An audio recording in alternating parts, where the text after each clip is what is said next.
წასულში რო დავბრუნდეთ. აბა. მის საქართველოზე გამოდიოდ. კი. შენ და ირინა უნაშვილი ერთად იყავით? მე და ირინა ერთად ვიყავით და იმის მერე მეგობრობთ. და ვერ გავიგე ირინა უნაშვილის გვერდზე რო დადექე. აი ხა არ მიხვდი რომ წაგებული ქონდა და გამოსულიყავი. საერთოდ არ წამიგია, საერთოდ ვერ ვიტყოდი. რატო? მარტო ვერ სიმაღლე ვაი, ვიტყოდი. ბეხია ჩემ ხელა ქა.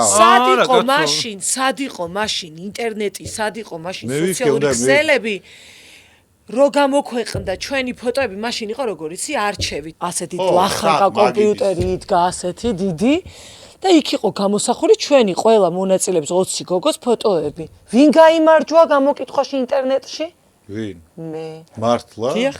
რამდენი დახარჯე? შემდეგ მე გავხდი მის საქართველოზე მის ხალხის სიმპათია დარბაზში მსხდომა ხალხმაც რამდენი მე დახარჯე? ამირჩია მე მაშინ არ იყო ეს კოლ-ცენტრები და რაღაცა. ჯოსტარს მაგას მეუბნებოდი რამდენი გადაიხადი არა მე შენ ისე დაიწყე მე მეგონა ირინა უნაშვილის მაკელაფეხი მაშინ არ ქონდაო ესე იტყოდი. ირინა უნაშვილი ოქში ვერ დაბეჭდეს არ დაიტია.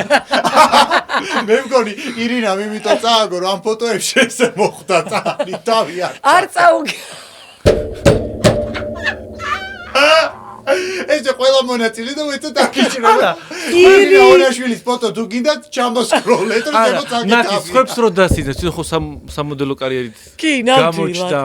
დიახ არა ხუმრობა იქით იყოს ახლა მართლა მახსოვს ის პერიოდი და ბავშვობი და მე ძალიან მაყოფილა ბედნიერი ვიყავი ამ კონკურსით სადაც მივიღე მონაწილეობა უბედნიერეს იმიტომ თავი მეგონა აი დედოფალი იმიტომ იქნებოდი ბედნიერი რომ მაგ შენობაში ანთებდნენ დვიჟოქს თორე გარეთ ჩაბნელებული იყო ეს ქვეყანა და სადაც სინათლე და წყალი და გათბობა იყო იქნებოდი ბედნიერი ხა კი ბატონო მოგებას რას დაეძებდი ვერა საერთოდ არ მინდოდა მოგება ისეთ ბედნიერი აი ესეთი სახით გამოდიოდი სცენაზე